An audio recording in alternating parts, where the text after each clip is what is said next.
ससुरे से आइल बा सुदिनवा हो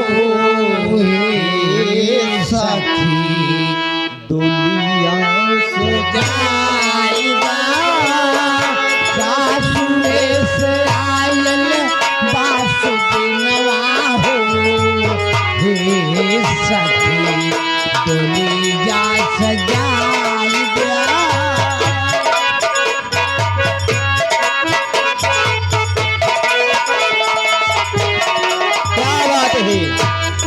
याद है हमारे ओम प्रकाश भैया, हमारे शीतला प्रसाद भैया जो कि भुतारी साहब के बाप की तरफ है। ओम प्रकाश भैया 51 रुपये देता है। कहा था लड़का के बुआ वाली बहुत बढ़िया, उनका पसंद आई गया है।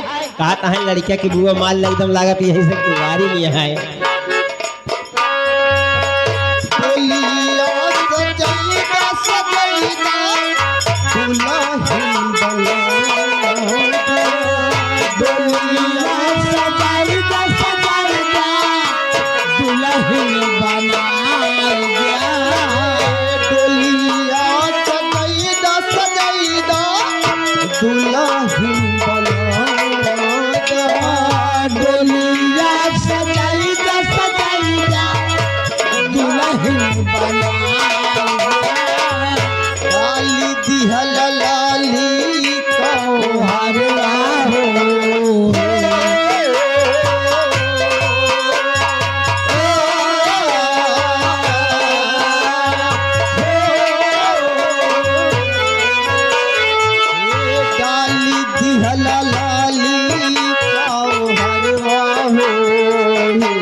गाना पूरा होने जाने दो, फरमाइश होगी, परेशान ना हो।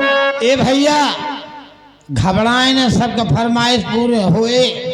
जौन गन्नवा वाली आबे भितरिया बा सखिया सहेली मिला हमके सजावे, सखिया सहेली मिला हमके सजावे, सखिया सहेली मिला हमके सजावे,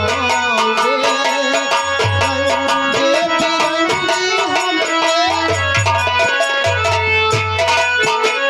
बिरंगी सखिया सहेली मिला हमके सजावे, रंगे बिरंगी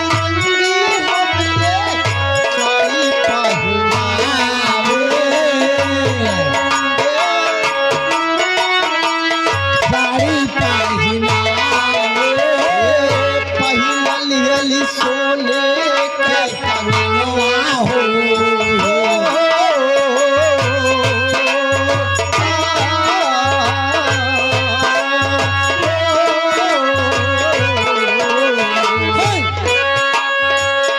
पहिनली सोने के कंगनवा हो, ये साथी दुनिया